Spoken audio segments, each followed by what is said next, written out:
guys, welcome back to another video here on Ruru's Rings. Today we're going to be making a matching wedding band set from scratch. We're going for a very simple, timeless, classic design, going for a square band for the men's and a rounded band for the women's. So let's get into it.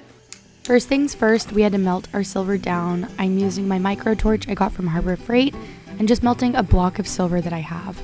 I definitely need to upgrade my torch because it takes forever to melt down a good amount of silver like we have here. But that's just another item on the never-ending tool list of what we need. Once we get the silver to a good enough point where it's melted and you can tell that everything is melded together, we let our metal cool and start the forming process with our rolling mill. I start by using the flat side of the rolling mill to just give us a good even ground of silver to work on and slowly work my way to the thickness and length desired for our bands.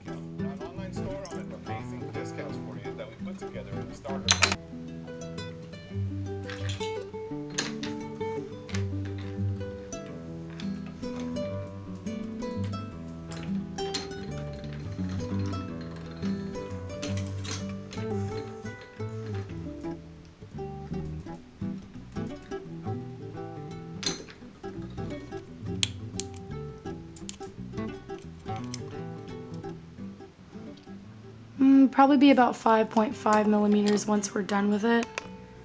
So 5.5 millimeters. And then this one is definitely going to be a small band, but it's going to be a half round band and have like the curved edges. Let's see, 3.5. Yeah, so this one's definitely smaller in size, but I kind of dig it. Once we get to the length and shape needed for our bands, I go in with my nylon tip pliers and start forming a general ring shape. It doesn't have to be perfect in this stage, we're just trying to go for a general ring shape so we can saw off all the excess metal. I didn't film this process, but I definitely recommend annealing your metal before trying to form the ring shape, especially after rolling it out. With this thicker piece of metal we're using for the men's band, it was super difficult to bend and I did have to anneal it halfway through. I did just forget to film it, so I definitely recommend doing that when you're trying to form the ring shapes. Once we have our general ring shapes made, I go in with my jeweler's saw and some beeswax, of course for lubricant, and start filing off the extra metal.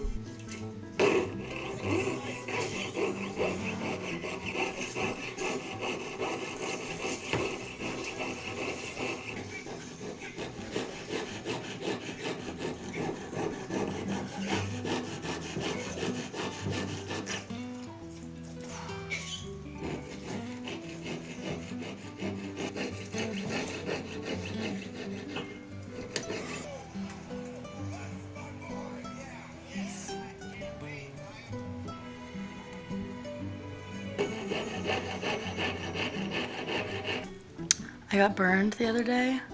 I was wax carving yesterday and burnt my pinky. Look how bad it got with giant burn blister. I always rest my pinky on surfaces to like work, and it's difficult to do that now. I go in with my file and make sure the ends of our rings are flush, otherwise they're not going to solder properly together.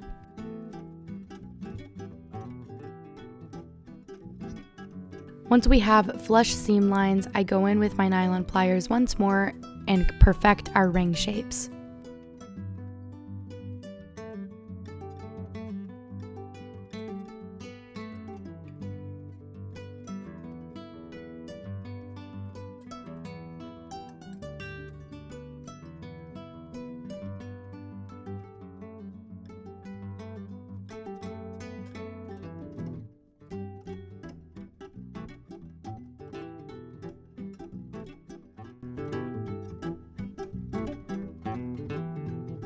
One thing you see me doing here is rubbing my finger along the top and the bottom of our seam line. This is just an easy trick to see if your piece is sitting flush and there's no uneven edges. If it's sitting perfectly next to each other, you're not going to feel any type of rough or uneven edges when you rub your finger along it.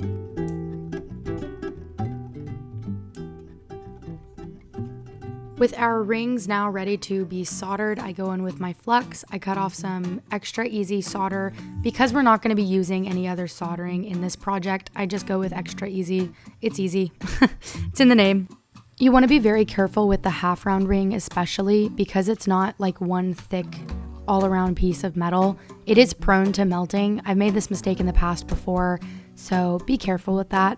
I usually start by soldering the piece that will need the most solder and the most attention and most heat, especially because this torch doesn't hold a lot of gas, so I really have to make the most of the first couple minutes of using it. Once I see that the solder has melted through to both sides and it looks like it's even all the way around, I move on to our next piece, and that would be our women's band. Again, I'm going in with a very delicate touch with the flame. I don't want to overheat it and cause all of our hard work that we just did to go down the drain. Once our pieces are fully soldered, I let them cool for a little bit, and then I start hammering them to make sure that they fit perfectly on the ring mandrel and they're a complete perfect circle.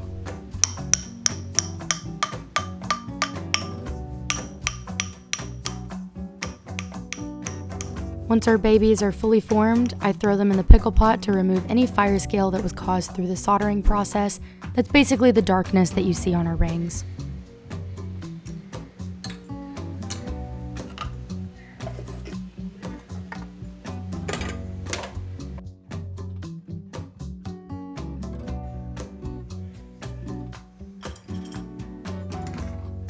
I only have one day a week to really dive into jewelry making and dedicate towards my small business, so I try to work on as many pieces as I can at one point. So you guys are getting a little sneak peek of something you'll see in a couple of weeks from now, or maybe next week.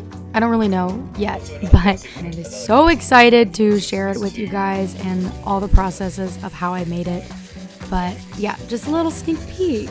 Okay, back to business. I go in with my lowest grit, sanding round, and just kind of buff out all the weird spots, any indentions, any scuffs made, anything like that. I just get our piece to look shiny and even and clear.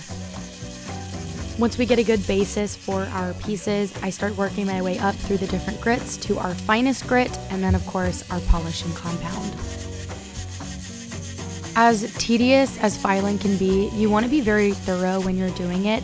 If you end up moving your way up through the grits when you're not fully finished in one, you're just wasting your time and wasting your grits and wasting your sandpaper rounds and your filing rounds and everything like that.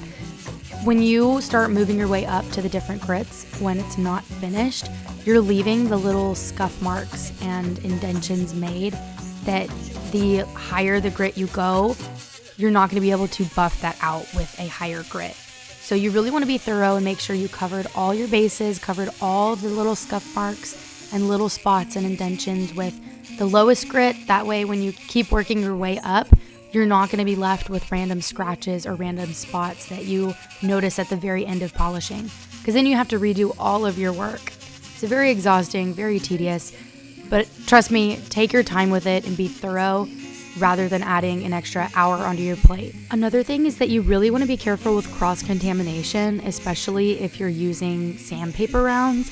The type of wheels that I'm using don't really concern me with cross-contamination because of the way that they're made. They're silicone rounds, but if you're using sandpaper rounds, the different grits can kind of fall off and get into your different sandpaper rounds, and then you're basically contaminating, let's say, 1,000 grit with 600 grit, so that when you're using the 1,000 grit, you actually have pieces of your 600 grit, so it's basically working backwards.